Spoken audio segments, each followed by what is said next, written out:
According to Google 90 to 95% लोग एक गलत स्मार्टफोन बाई करते हैं और इसमें भी दो टाइप के लोग होते हैं। पहले वो जो सस्ते के चक्कर में एक स्मार्टफोन तो बाई कर लेते हैं लेकिन बाद में उनका कैमरा बेकार निकल जाता है, तो कहीं बैटरी तो कहीं स्टोरेज कम पड़ जाता है, और अगर ये सब ठीक है तो फोन हैंग करने लगता है और कभी कभी तो ऐसा होता है ये सारी प्रॉब्लम्स का पहाड़ एक साथ टूट पड़ता है। वहीं दूसरे टाइप के लोग वो होते हैं जो जोश में 1.5 लाख का फ्लैगशिप फोन तो बाई कर लेते हैं लेकिन बाद में सोचते हैं कि मैं इन फीचर्स का करूं क्या, मेरा काम तो 30-40 हजार के फोन में ही चल जाता। और इन दोनों ही केस में आपके ही पैसे वेस्ट होते हैं क्योंकि आप इन कंपनीज के मार्केटिंग ट्रैप में फंस जाते हो। लेकिन आज की बात ऐसा नहीं होगा क्योंकि आज की वीडियो में मैं सभी टेक्निकल चीजों को, जैसे कि 12 मेगापिक्सल का कैमरा ले या 200 मेगापिक्सल का, UFS storage 64 GB, 128 GB, 250 GB या 512 GB कौन सा लेना चाहिए, रैम कितनी होनी चाहिए, और मीडियाटेक डायमेंसिटी, क्वालकॉम और सैमसंग के एक्सिनोस प्रोसेसर में कौन सा बेस्ट है, कौन सा आपको लेना चाहिए। ऐसी बहुत सारी टेक्निकल चीजों को इतनी आसान भाषा में समझाने वाला हूं कि अगर आपका टेक्निकल बैकग्राउंड बिल्कुल भी नहीं है फिर भी आप खुद के लिए एक बेस्ट बजट में अपने स्मार्टफोन बाय करना सीख जाओगे। और हाँ, वीडियो के लास्ट में आपके लिए एक बहुत ही बढ़िया सरप्राइज है, so watch the video till the end. ये सभी चीजें आपको बहुत आसानी से समझ में आ जाए इसलिए मैंने इस वीडियो को कई स्टेप्स में डिवाइड किया हुआ है। तो सबसे पहला स्टेप है हमारा सेट अप बजट। तो इसके लिए आपको पता होना चाहिए कि आज के टाइम पे मार्केट में कितने प्राइस पैकेट्स में स्मार्टफोन्स अवेलेबल हैं। सो आज के टाइम पर 4 मेजर कैटेगरीज एग्जिस्ट करती हैं। तो सबसे पहला है एंट्री लेवल जो कि 8 से 12 हजार के अराउंड आ जाते हैं। सेकंड है बजट स्मार्टफोन जो कि 15 से 22 हजार के अराउंड आ जाते हैं। थर्ड है मिड रेंज स्मार्ट जो कि 25 से 40 हजार के अराउंड आ जाते हैं। और लास्ट में आता है फ्लैगशिप स्मार्टफोन जो कि 40 हजार से 1 लाख या फिर उससे भी ज्यादा प्राइस के हो सकते हैं। आज के टाइम पे बजट डिसाइड करना भी एक बहुत ही बड़ा कंसर्न बन चुका है क्योंकि पहले के टाइम पे जिस रेंज में मिड रेंज स्मार्टफोन आते थे उस प्राइस पॉइंट में आज के टाइम पे सिर्फ बजट स्मार्टफोन ही मिल पा रहे हैं। मतलब स्मार्टफोन के प्राइसेस आज के टाइम पे आसमान छू रहे हैं। तो आपको भी थोड़ा सा बजट इंक्रीज करना पड़ सकता है, लेकिन इसका मतलब ये बिल्कुल नहीं है कि अगर आपका बजट 20 हजार है तो उसको सीधे 30 हजार कर दो। हाँ, इसके लिए आप 1 से 2 हजार रुपए इंक्रीज कर सकते हैं। अब बजट डिसाइड करने के बाद लोग एक मिस्टेक और करते हैं, वो सीधा स्मार्टफोन की स्पेसिफिकेशन को कंपेयर करने लगते हैं, कौन से फोन में बेस्ट प्रोसेसर है, किसमें कितना ज्यादा मेगापिक्सल है। लेकिन यहाँ पे मेरा एक सिंपल सा क्वेश्चन है, अगर आपके पास दुनिया का बेस्ट कैमरा स्मार्टफोन है लेकिन आपको फोटोज खींचने की आदत नहीं है, देन वो फोन आपके किस काम का। इसलिए आता है स्टेप 2। सबसे पहले अपनी रिक्वायरमेंट्स को आइडेंटिफाई करो कि आपको फोन किस लिए चाहिए, गेमिंग के लिए, कॉलिंग के लिए, या फिर आप एक कंटेंट क्रिएटर हैं और आपको वीडियोग्राफी और फोटोग्राफी बहुत ही ज्यादा करनी पड़ती है। तो इससे आपको पता चलेगा कि मेरी रिक्वायरमेंट्स क्या हैं। तो अभी तक हमने बजट और रिक्वायरमेंट्स को डिसाइड कर लिया, लेकिन अब सवाल आता है कि मार्केट में इतने सारे स्मार्टफोन है तो इस टाइम पे हमें कौन सी स्पेसिफिकेशन पे सबसे ज्यादा ध्यान देना चाहिए। तो वो है प्रोसेसर। आज के टाइम में मेनली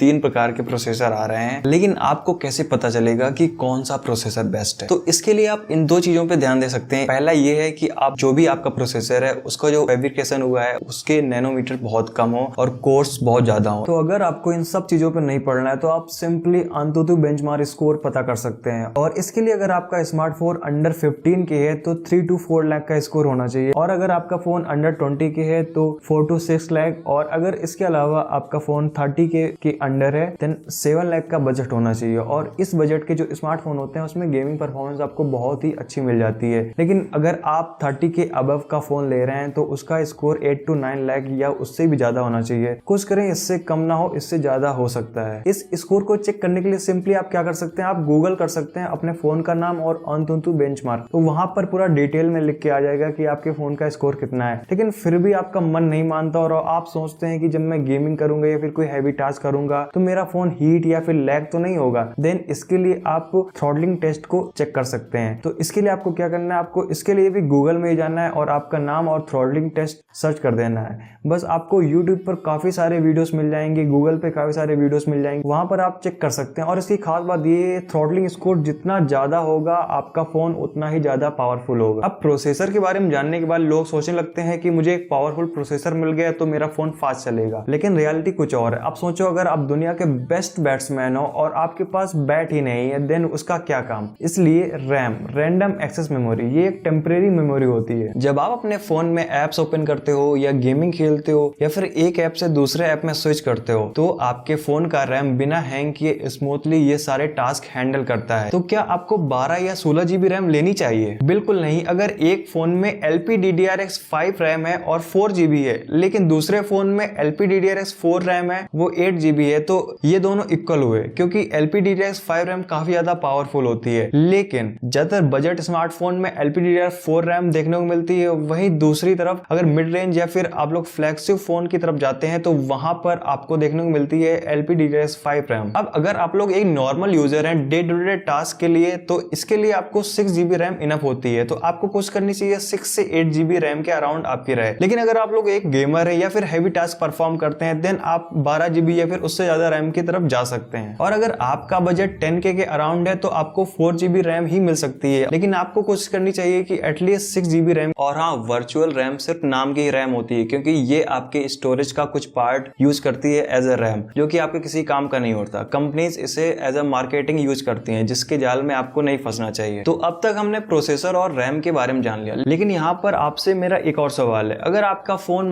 हैंग नहीं करता, बढ़िया मल्टीटास्किंग सब कुछ बढ़िया चल रहा है, लेकिन कुछ टाइम बाद आपके फोन में मैसेज आता है कि आपके फोन का स्टोरेज फुल हो चुका है, देन आपको कैसा लगेगा? और बिलीव कीजिए, ये कंप्लेंट बहुत सारे लोगों की है कि एक टाइम बाद उनके फोन का स्टोरेज फुल हो जाता है। तो इसलिए अब बात करते हैं एक ऐसे फीचर के बारे में जो आपको लॉन्ग टर्म में डायरेक्टली अफेक्ट करता है, वो है स्टोरेज। पहले के टाइम पे देखा जाए तो स्मार्टफोन में eMMC स्टोरेज आता था, जो कि काफी स्लो है और अभी भी वो काफी सारे बजट स्मार्टफोन में देखने को मिलता है। लेकिन आज के टाइम पे आ चुका है UFS स्टोरेज, और ये नॉर्मल eMMC स्टोरेज के मुकाबले 3 से 17 गुना फास्ट होता है। और इसके 3 वर्जन होते हैं, UFS 2.0, UFS 3.1 एंड UFS 4.0। और इसमें से जिसमें ज्यादा नंबर होते हैं वो सबसे ज्यादा फास्ट होता है। लेकिन आज के टाइम पे जो बजट स्मार्टफोन आते हैं उनमें 2.0, और जो मिड रेंज स्मार्टफोन आते हैं उनमें 3.1, और जो सबसे फ्लैगशिप स्मार्टफोन आते हैं उनमें 4.0 देखने को मिलता है। और आपको हमेशा ट्राई करना चाहिए कि आप एक UFS स्टोरेज वाला ही स्मार्टफोन लें। तो अब बात कर लेते हैं कितना स्टोरेज लें, 64GB, 128GB, 256GB या फिर 512GB। जैसा कि आप लोगों को पता है कि आज के टाइम पे एप्स, वीडियोस, फोटोज सबकी साइज काफी ज्यादा बड़ी होने लगी है। इसके लिए आपको एटलीस्ट 128GB के साथ जाना चाहिए। लेकिन अगर आप लोग एक हैवी गेमर हैं और कंटेंट क्रिएटर हैं, आपको वीडियो और फोटोग्राफी बहुत ज्यादा करनी पड़ती है, देन इसके लिए आपको मिनिमम 256GB स्टोरेज के साथ जाना चाहिए। लेकिन 512GB कोई सेंस नहीं बनाता और ऊपर से आपके एक्स्ट्रा रुपए खर्च हो जाते हैं। तो अब तक हमने बात कर ली फोन के इंटरनल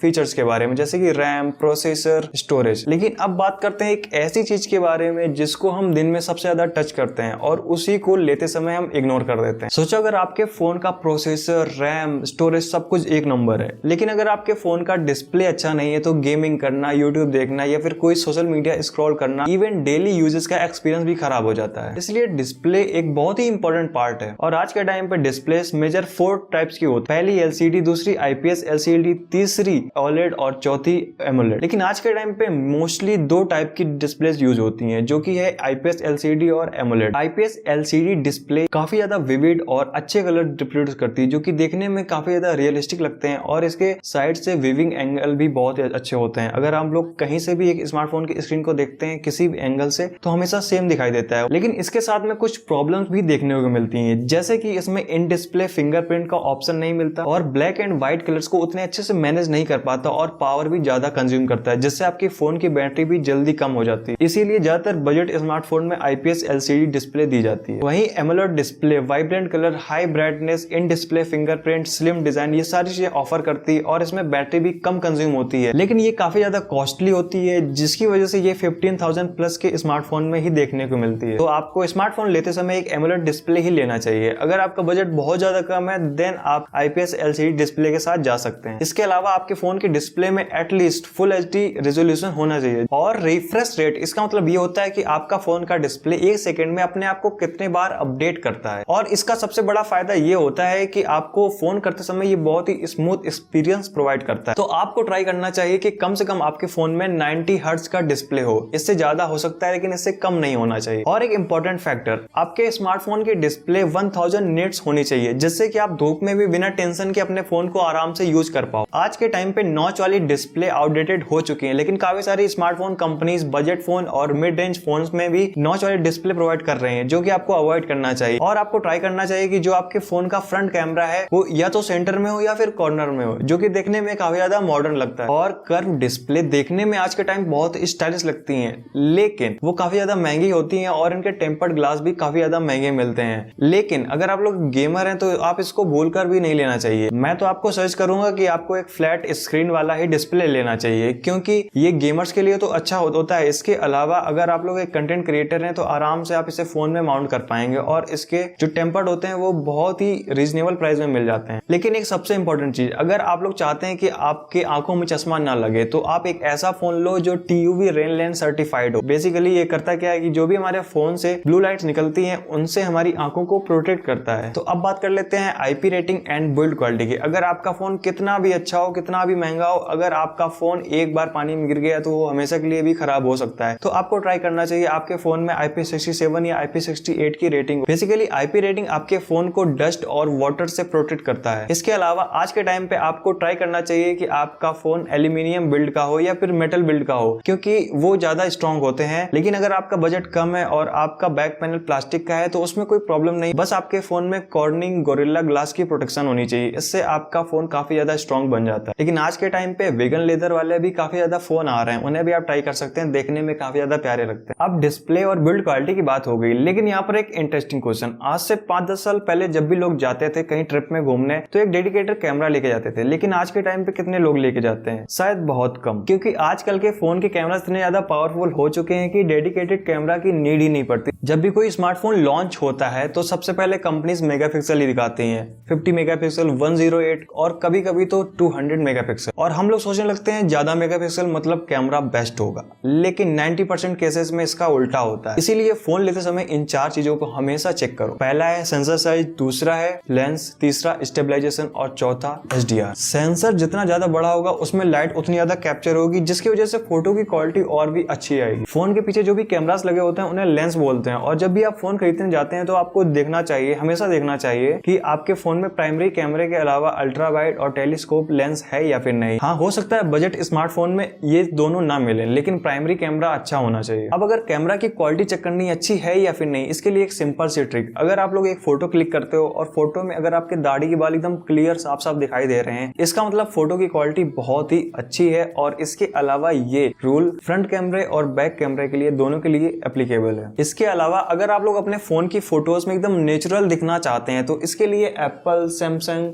नथिंग, मोटरोला और OnePlus के स्मार्टफोन के साथ जा सकते हैं। और अगर आप लोग अपने फोन से गोरा करने वाली फोटो क्लिक करना चाहते हैं तो उसके लिए Oppo, Vivo, MI, iQOO, Poco, इनमें से किसी एक के साथ जा सकते हैं। इसके अलावा स्टेबलाइजेशन के लिए आपके फोन में OIS होना चाहिए। इससे क्या होता है कि आपके फोटोज और वीडियो सेक ही नहीं बनते हैं। इसको चेक करने के लिए आपके फोन में है या फिर नहीं, इसके लिए आप सिंपली अपने फोन को ऐसे करके रोटेट करिए या फिर हिलाइए तो उससे खटखट की आवाज आएगी। अगर आ रही है मतलब इसमें OIS है। और काफी सारे ऐसे सस्ते फोन होते हैं उनमें नहीं होता, लेकिन उसमें EIS होता है। इससे क्या होता है कि वो सॉफ्टवेयर के थ्रू ही इमेज और वीडियोस को स्टेबलाइज करने की कोशिश करता है, जो कि OIS के मुकाबले में उतना अच्छा नहीं होता, लेकिन आपका काम चला देता है। इसके अलावा HDR, high dynamic range, phone से क्लिक गई जो भी फोटो होती है उनमें हाईलाइट्स और शैडोज को बैलेंस करता है। मतलब जो आपके फोटोज में डार्क एरिया और व्हाइट एरिया होती है उनको बैलेंस करता है। इससे आपकी फोटो क्वालिटी और ज्यादा इंक्रीज हो जाती है। लेकिन आप लोगों के लिए एक सिंपल सा है, अगर आपके फोन में सोनी का IMX सेंसर है देन इसका मतलब आप समझ जाइए उसमें बेस्ट कैमरा है और उस पर बेस्ट क्वालिटी मिलेगी। लेकिन अगर आप लोग एक कैमरा सेंट्रिक फोन ही लेना चाहते हैं तो आप Apple, Samsung, Google, OnePlus and Oppo के फोन के साथ जा सकते हैं। तो अब बात कर लेते हैं फोन की बैटरी और चार्जिंग स्पीड। अगर आप लोग घर के बाहर जाते हैं और आपकी फोन की बैटरी लंबा नहीं चलती है तो आपके हमेशा दिमाग में एक टेंशन बनी रहती है कि फोन की बैटरी खत्म ना हो जाए, और इस चक्कर में आप अपने फोन को सही से यूज नहीं कर पाते। इसलिए आपके फोन में एटलीस्ट 5000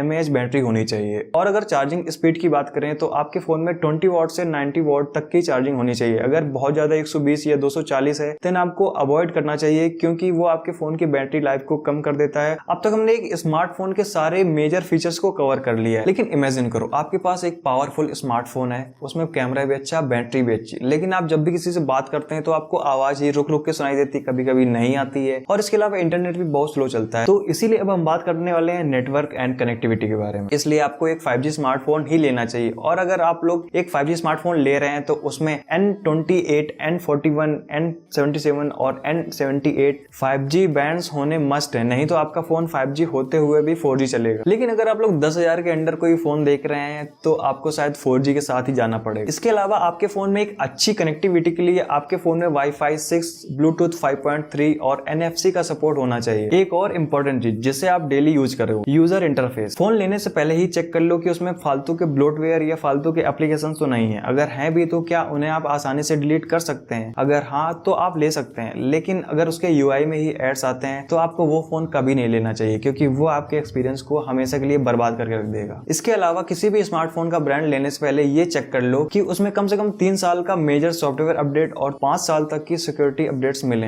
वैसे एप्पल और सैमसंग 5 से 7 साल तक सॉफ्टवेयर अपडेट्स प्रोवाइड करते हैं। बाकी आप लोग कितने साल तक अपने फोन को यूज करना चाहते हैं उसके अकॉर्डिंग आप चूज कर सकते हैं। और लास्ट में मैं अपना पर्सनल ओपिनियन देना चाहूंगा, अगर आप लोग फोन लेने जा रहे हैं तो एक अच्छे रेप्यूटेड ब्रांड का फोन लीजिए। वो लॉन्ग टर्म में अच्छा परफॉर्म करता है एज कम्पेयर टू जो कंपनीज अभी नई आई हैं। और वीडियो को लास्ट में मैं समराइज कर देता हूँ आपके आसानी के लिए। जब भी आप एक नया स्मार्टफोन लेने जाएं उससे पहले आपको budget, requirement, processor, RAM, storage, display, IP rating, build quality, camera, network and connectivity और यूआई पर, इन सब चीजों पर ध्यान देना चाहिए। और अब बात कर लेते हैं सरप्राइज के बारे में। मैंने डिस्क्रिप्शन में एक पीडीएफ फॉर्मेट में हर बजट में एक स्मार्टफोन आपके लिए चूज करके रखा है जो कि बेस्ट है और इससे अच्छा शायद ही आपको मिले। और इस पीडीएफ को मैं हर मंथ अपडेट करता रहूंगा, जिससे ये वीडियो लाइफ टाइम के लिए रेलेवेंट बनी रहेगी। तो वहां जाकर आप अपने अकॉर्डिंग अपने बजट में बेस्ट फोन चूज कर सकते हैं। इसके अलावा आज के टाइम पे आप लोग कौन सा स्मार्टफोन यूज कर रहे हैं, कौन सा फोन बाय करने का सोच रहे हैं, या फिर इसके अलावा आप कौन से फोन के बारे में जानना चाहते हैं, आप नीचे कमेंट में पूछ सकते हैं।